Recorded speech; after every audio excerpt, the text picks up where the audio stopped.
What's up? This is Matt Dietz, and this is None of My Business. Thank you so much for listening.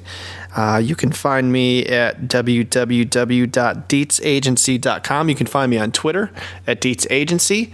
You can even shoot me an email at mdietz@farmersagent.com if you want to reach out to me. Today's guest is a gentleman named Michael Strickland. Michael is a writer, and we have a wonderful conversation about why that is getting to be more and more important every day. As we all turn to our computers and our phones and stare at our screens all day, Michael is the type of person that will write things that you want to read, okay? We live in the age of big data and big opinions, and everybody's writing stuff and everybody's putting it out online and everybody's reading it. So the question is, what should you be writing, and how do you get it read? And we talk about both of those topics with Michael. He writes for small businesses. He helps them figure out what kind of topics should be written about in their industry, and he also helps us figure out how to write certain headlines so our stuff gets read. It's no different than building a website and putting it out there. You know, you have to drive people to your website. It's no different. You know, writing an article is the same thing. You can write it and put it out there, but how are you going to get people to read it? So we have a really great conversation about how writing is becoming more and more important and how a writer like Michael can help you. So I hope you enjoy our conversation. Speaking of reading and writing, how about listening? Have you listened to an audiobook recently? There's a service out there called audible.com where you can download hundreds of thousands of audiobooks and listen to them on the fly. You throw it on your phone, you can listen to it in your car, you can listen to it at the gym, and you can listen to just about any book you want. I use it. It's a wonderful tool. It's helped me learn a lot. I want to give you a free book and a free 30-day subscription. So if you go to audibletrials.com/noneofmybusiness, go get a free book. All right. I hope you enjoy our show. Thanks, Michael. Well, I am joined today with Michael Strickland. Hi, Michael. How you doing? Good. How are you? Life is great. Good. I appreciate your time, and we're looking forward to hearing what you have to say. I like to start these off with, not a lot of people are from Idaho or natives. I'm not. Why don't you tell us where you're from and how you got here? Yeah, not a lot of people are from Idaho. That is in fact true. Yeah. And I'm from a place called New Jersey. So talk about that question. I get that a lot. You know? How in the world did you end up in Idaho? Right. Well, my simple answer is my wife and marriage. That's a common theme. For a lot of good women that have come out of Idaho. Absolutely. Yep. Her mother is from Idaho Falls, and my wife was visiting her sister in New Jersey.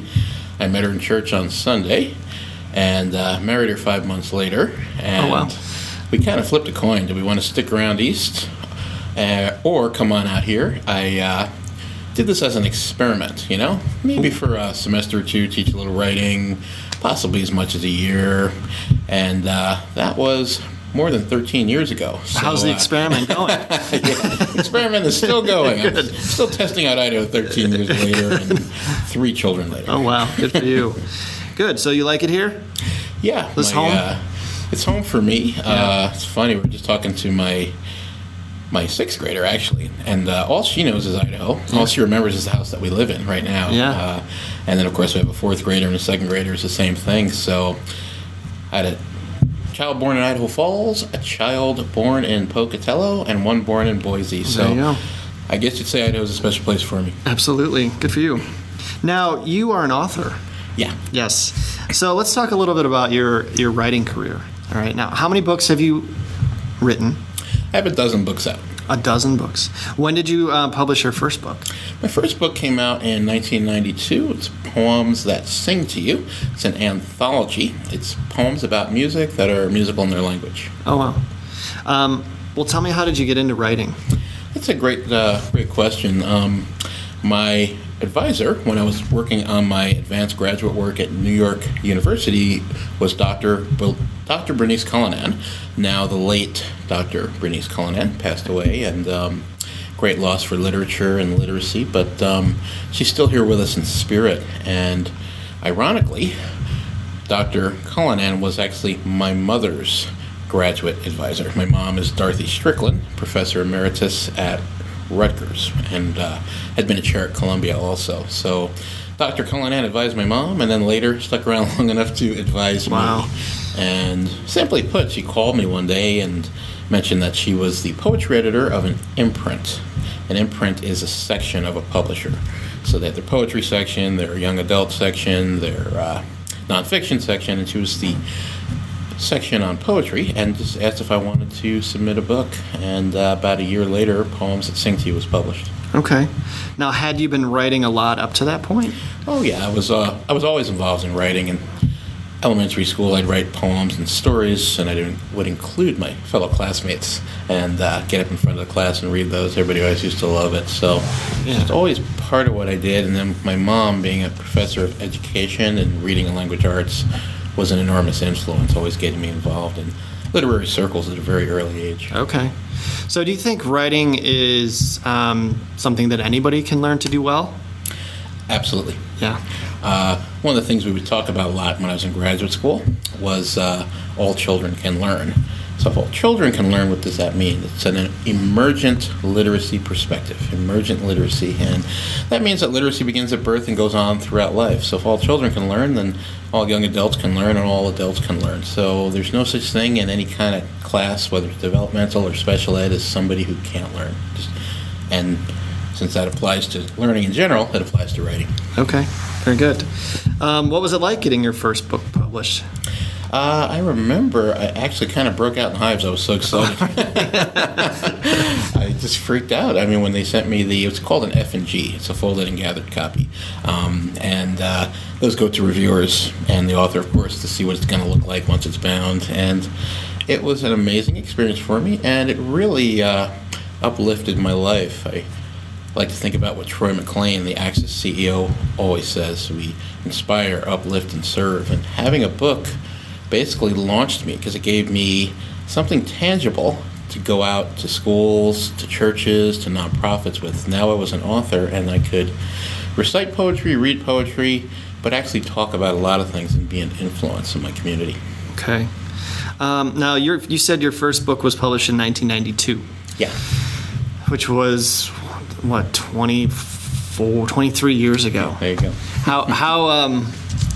How different is it now to get something published than it was? I mean, the publishing world's totally different now, right? Absolutely. With the digital world and the Kindle and all of that, and self-publishing and things like that. Do you think that's better for authors to be able to self-publish? You know what? I can give you the detailed answer. It's not a simple yes or no, because is the world different today? Obviously it is, and for a variety of reasons. On the one hand, it's easier than ever to get published. On the other hand, it's harder than ever to get into an established publisher. For example, Poems That Sing to You was published by Boyd's Mills Press, which is owned by Highlights for Children. Everybody's heard of Highlights magazine. You see them at the doctor's office. The dentist's office. Right. Today, trying to get published by an established house like that one is just as hard as ever. Now, the flip side is, of course, self-publishing is easier than ever. Amazon, Barnes & Noble, as well as a bunch of other sites can give you a platform basically for free to publish your book, and then they'll take royalties. The flip side, of course, is then you have to do all the promotion, the distribution, all that kind of stuff yourself. And there's a flip side to the flip side, which is self-publishing is better than ever. So writing itself is as important as it ever has been. In fact, now's the time. In our digital age, now's the time to be a writer. Yeah. Great answer. Have you self-published anything? Yeah, my latest book is actually self-published. It's poems throughout the school day using poetry across the curriculum. It had actually been accepted by a publisher, and I pulled it back because I realized that I'd like to have more control over my creation. And one of the things publishers do is they have a list, and on their list they have certain parameters. So the title Poems Throughout the School Day didn't work for them. They had to call it something else. Okay. That title was in my heart, and I decided to give it a shot with the self-publishing, and so far that particular book has been very well received by teachers especially. Great. Congratulations. Yeah. Tell me a little bit about your business. Okay. IdahoContentWriting.com. When did that start for you? technically that domain started maybe a year or two ago, but the business itself is the same business that you could say started in third grade, or you could say it started in '92. You and I had spoken previously, and I said I am a writer. Mm-hmm. So writer is my title, it's my task, it's who I am, and then there's all different, I guess you'd say, outlets and platforms. So that particular website, it has a link on the front page there, a little section that says my experiences with writing and what I can do for you. But it's really just a culmination of what I've been doing my whole life. So as far as referring to it as a business as opposed to just being a writer, so to speak, published author, I just started the writing for businesses specifically a couple of years ago. When I would attend the local Impact Zone Power Breakfast, and I met Brett Labbett and a bunch of other people. They really inspired me to work with businesses. They showed me that somebody like me, who's a freelancer, could have a good market writing for magazines and writing for newspapers, doing columns, but businesses need writers too. And the other thing, it's basic reality, businesses have money. So it's true. I was actually surprised with just how many ways that businesses need writers, from their Facebook page to their Twitter to the Christmas letter that the CEO wants to send out to employee manuals to just in general website content. How about the page that says about your business? How about your meet the team page? Who's writing all that content? So I basically have a ton of work with businesses, and it's been the last couple of years specifically doing that. Okay, well, let's talk a little bit about that. How have you gone out and how have you found businesses that need your help? And because maybe a lot of businesses don't know that this is something that would be good for them yet. Yeah. Now, I started blogging just, a year and a half ago, just because I wanted to start putting my expertise somewhere that would be helpful to people. I sell insurance. I know a lot about insurance. It's not really sexy or savvy, but it's important, So I wanted to put together something that people could go to learn just the important parts of an insurance policy. And I've dabbled in the blogging world. But if you were to go to an insurance agent who wasn't getting content out there, what would you tell them? Why would you tell them it's important to get this information out there? And then how would you help them push it out there? Okay.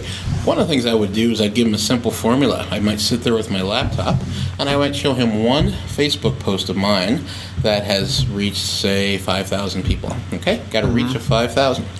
And now these are businessmen and businesswomen, so they think in terms of numbers and ROI and, the check clearing and all that kind of good stuff. We used to say the check clearing, now we say the card being processed or whatever. Now it's all square, right? Yeah. Whatever. So I'd show them a number like 5,000, and then I would say, well, as you see, I've had a reach of 5,000 on this blog post. That reach could have been you. And of those 5,000 people, if 90% of them blew it off, we're still left with 10%, which is 500. And of that 500, if 90% of them blew it off, we're still left with 10%. That's 50. And if 50 people were to click through and only half of them did anything, I just brought you 25 customers. Yeah. Okay? So that would be my sales pitch. I would listen to you at that point. One post. Right. Very good. Now, how do you end up collaborating with a business on what kind of information should be pushed out for them? I had several avenues where I first met businesses. Very first was in the Chamber of Commerce. I'm very appreciative to the people there. Brett Labbett and his Power Breakfast were another avenue. Aspen Morrow of Q Sciences. She has a Wednesday lunch called Aspen's Lunch and Leads. I strongly recommend anybody attend it. I met a lot of people there, so I was able to not just the long-term connection, but the initial getting to know you. I'm Michael Strickland, content writer. Aspen had a great platform for that and for anyone who wants to market their business. And then Aspen had another great thing she did. She said, before everybody leaves the room, you need to make 2 contacts and you need to make 2 appointments. So I'd get my 2 appointments and then I'd sit down and do something similar to what I talked about, show them a post with some reach and say, if we only got a sliver of this one, and remember, that's only one post. If I got you 25 customers, what if I did that 10 times? I just handed you 250 customers, right? Yeah. So there's the pitch, and then, of course, there's the big picture, because that's kind of the easy part, Yeah. The creative process is the big picture. And I go from idea to product. So there's idea, meaning, okay, so you are a restaurant and you need more people coming in the door, right? Okay. So we have an idea. Yeah. What platforms do we think would be better? Well, of course, restaurant should have Facebook.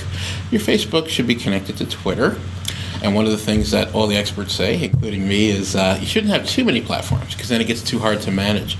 So I usually recommend choosing about 3, and then you can have some ancillary platforms like YouTube or something. But choose maybe Facebook, Twitter, and WordPress, period, right? Right. Just those 3. If you want to add a YouTube video, that's fine, but it's not necessarily a primary platform. You could always add videos anyway. Then what do we want to say, And the owners know, they know what's going on. They know that they have a Christmas special. They know that Thanksgiving is a really bad day for restaurants because most people eat at home. So they say, I want to do something on Thanksgiving. So that's when we start talking about turkeys. That's when I start thinking, well, what kind of people would go to a restaurant on Thanksgiving? Well, singles maybe, Should we gear this towards singles? Let's start doing some research. Let's look up singles. Okay. How about, people who are more like military traveler types, don't necessarily have the family thing going on, so we might target military. So that's the idea to creation to product. The product would be the platform. Like once you have that WordPress blog, which is integrated with your Facebook and Twitter, that's the product. Okay. So you wouldn't just write content, you would help them build systems to push it out too? Oh, absolutely. Yeah, because these days, it's always been the case, but I guess in the old days you had a thing called a typewriter. I don't know if you have kids that don't know what a typewriter is, probably. Yeah. So there was always some kind of technical aspect to being a writer. I was in college in the 80s, and there was the Apple II, so we went from the typewriter to what we used to call a word processor. You probably remember that. So if With you the want floppy disks, right? Floppy disks. Yeah. So if you wanted to write, you had to know not to put the floppy disk in your pocket as you're going through the airport, right? So there was always something you had to know to be a writer. That's funny. And going through the mail, I remember the U.S. mail, they used to scan mail, and that would ruin your disk. So there was always something to know, and now there's just a lot more technology. But if you're not in it, then you can't win it, as they say. Okay.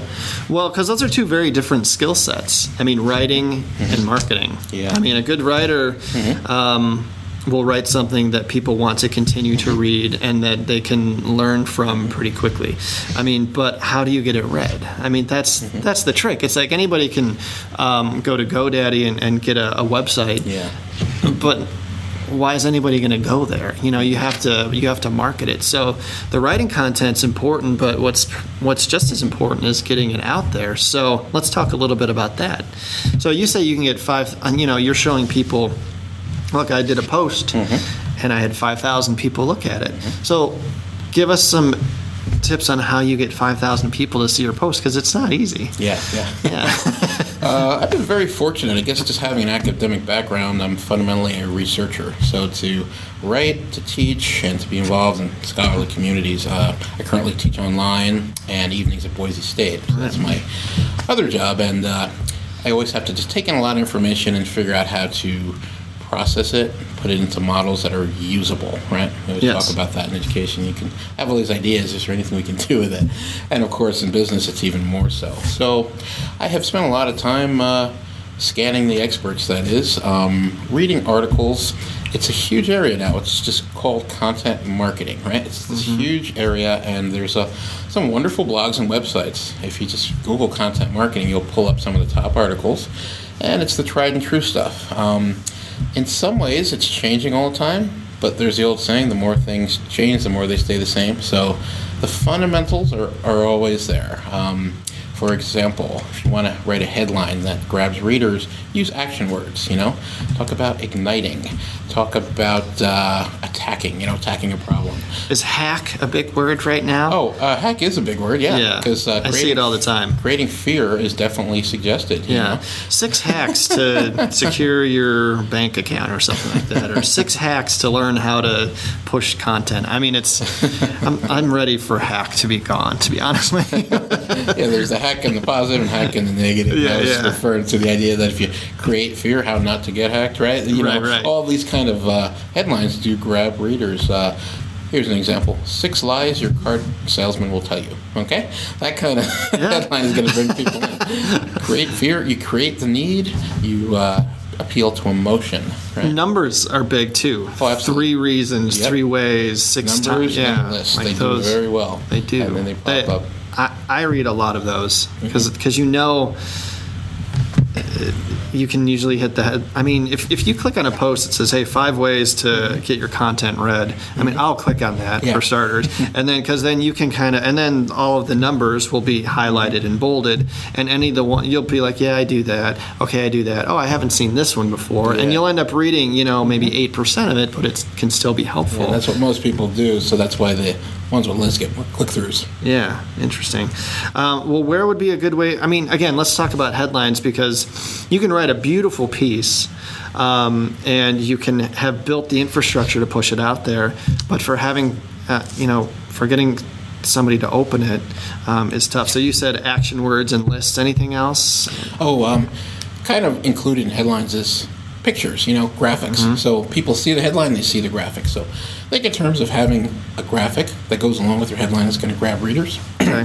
Using questions is very helpful. Anything with a question mark on the end, grab the reader, make them think a little bit. And of course, think about consistency. It should be brand consistency. So all your headlines should have that same kind of tone. Are you an upbeat sports-like organization? Are you speaking to attorneys and more scholarly people? Whatever your tone is, be very consistent in your headlines with your audience. Very good. I like that. I want to talk a little bit about how you write for businesses. Okay. Now you're a writer, right? What if a plumber comes to you and says, "Hey, I need you to write me, a blog article a month for the year or something like that, so we can get some content out there." Now you are not a plumber, okay? And if he comes to you and says, "Hey, I need," and he gives you, 5 or 6 topics about plumbing, how do you go ahead and write an article about plumbing that's going to satisfy a guy that's been plumbing for 20 years? So how does that process work? Right. And the trick is don't try to satisfy the guy who's been plumbing for 25 years. You have to think about his audience, okay? The audience is customers. Who would the audience be for a plumber, right? That's in one word, everyone, right? Everyone needs toilets, sinks, and things like that. Yeah. So I would satisfy him by satisfying his audience. All the stuff we just talked about. How about a headline, what to do when your toilet overflows, right? Yeah. How to deal with freezing pipes in the winter, okay? Yeah. Those are things that I could research and write. So think immediately in terms of the audience. In this case, it's everybody, and then use all those tried and true tips, 5 ways to utilize my plumbing services effectively, or 5 reasons why you need to call an expert when you have a plumbing problem, right? Yeah, Things like that. So think in terms of audience. The audience comes, and the plumber is going to be happy. Okay. Well, how much content is enough? Is it like the more the merrier? Like push out as much as you possibly can? Yeah. I mean, I don't have an opportunity to write because I'm running a business, but I'm trying to get out, 2 or 3 things a month. Like that's what I can manage.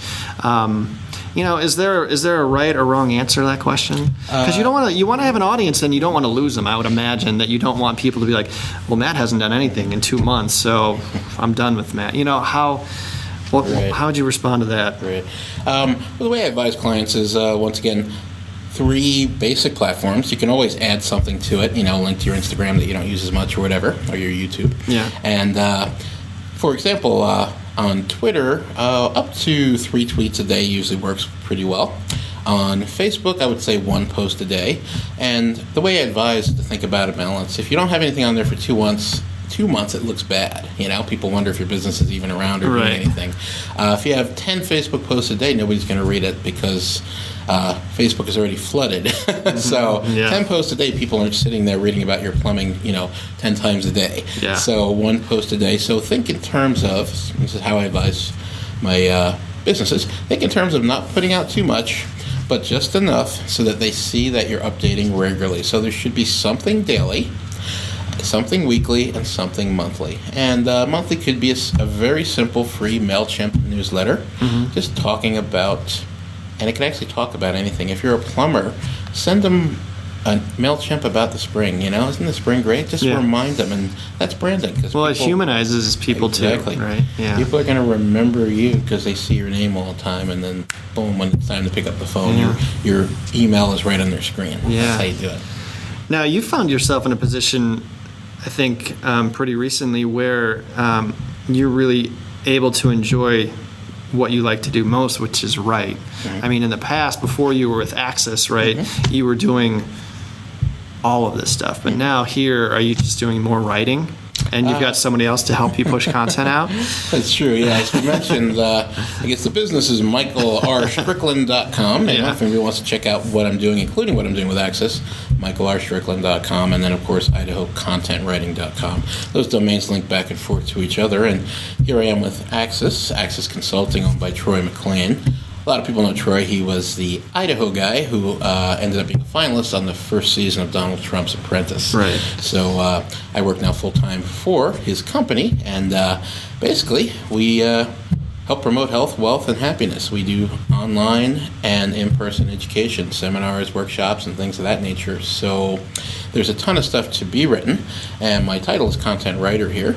Ultimately, I'd like to elevate to managing editor and manage a team of writers. But right now, it's great to just be helping Troy with his content, with a lot of the things we're putting out, helping people, inspiring, uplifting, serving, details, bullet points, ideas for proven success, the kind of things that anyone can access. That's why we call it Access, AXS. The kind of things that anyone can access in order to improve the quality of their lives. And there's just a tremendous amount of material. I mean, literally, I could be writing 24 hours a day for what Troy has going on. I'll bet, yeah. Most of what I do is make sure that there's content on his social media pages. He's got a few different websites. He's got a blog, and I help to edit and write. And then, of course, he's got letters to members of his online success club and copy content. When we have an event, we have one coming up in Reno, so I had to make sure that the wording is right so that people know the value of these trainings that I'm putting out. Okay. So when you're working with a business that hires you to write for them, is that a relationship that lasts a long time? Is it something that goes for like a couple of months? Do they ask you to write 10 articles? And what's your average business relationship with a business owner? Yeah. It seems like it's forever. Maybe because I'm a writer at heart, as I mentioned, and even sometimes they stop paying me, but I still write about them because it's what I do. I enjoy content. I enjoy ideas. There's a massage therapist where things, for whatever reason, just weren't working out. He might have been a little bit too rural. And I just said, hey, I'm just going to keep writing about you and what you do because I find it fascinating, holistic health and naturopathy. So in my mind and heart, it's forever. Average, usually at least a year or two. And then, of course, businesses have cycles. So some people just don't have the money, or a couple have gone out of business. A realtor friend of mine ran into some problems. But in general, it can be anywhere from a year to multiple years. And then as far as just writing, whether it's collecting a check or adding them to some of my websites, that part is forever. Great. All right, give me one of your favorite success stories where you've seen a piece of your writing do something great for a company. Oh, okay. The Idaho Press Tribune publishes my column on most Saturdays on their community page, and then part of the community section is a money section. And so that piece of writing has really been good for me. It's been good for the community. The Press Tribune has been happy. They always seem to like my content. It's called Write Like a Pro. It appears on Saturdays. And the nice thing about it, with reference to specific businesses, in addition to the newspaper, is I'm able to quote all my business friends. So if I am working with you and writing about you and I'm talking about a principle, for example, share things from your personal life on your business page. That's one of the tips I get, because people like personal. They want to see your baby. They want to see your cousin. They want to know what's going on with you. Yeah. And then I'll say, for a good example of this, check out Aspen Morrow from Q Sciences, right? And then she'll see something from her, and then I'm able to link that in the online version of the article. It goes into the print version, which reaches 17,000 people every week. And, of course, it's still there for weeks, months, and years to come. I can always repost it. So my IPT column is a big smashing success. Good. Great. Well, I'm out. I'm out of questions. Anything else you want to add? Anything I missed? Anything that you think would be beneficial to people when it comes to their writing or to their marketing that you've learned? Okay. Just like everybody to know that I'm available. If you have any questions about writing in general, I'm an instructor by training. If they go to michaelrstrickland.com or idahocontentwriting.com, on the pages there's a contact me page, or you can even just go ahead and leave a comment right on the sites. Okay. I have a Facebook professional page. It's facebook.com/youpublish. YOU publish. So you can message me through Facebook, and I like to hear what people are thinking, even if you just want to chat about the creative process and need suggestions or tips. And I have a lot of other friends who are writers, so sometimes I'm just not the guy. People are different. I have 5 or 6 good friends that maybe they would work better with. I always like doing referrals. For me, money is just a byproduct. I'm about creating and connecting and uniting the community. So I just want to let everybody know my door's open. Cool. Well, we'll put all those links in the show notes. I can tell you love what you do. I can tell you do it with a lot of integrity. I've read some of your writing. You're very good at what you do. I'll look forward to kind of working loosely with you and moving forward with all this fun stuff we're doing. All right. Thank you. Thanks, Michael. Take care. Have a good one. Yeah, you too. Well, there you go. That's some awesome advice. I want to thank Michael Strickland for sharing some time with me and sharing his expertise with you. So, again, my name is Matt Dietz. This is none of my business. You can find me at www.dietzagency.com.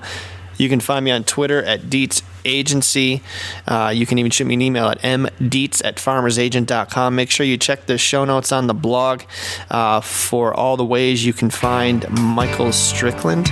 And I really appreciate you spending some time and listening. All right? So keep up the good work.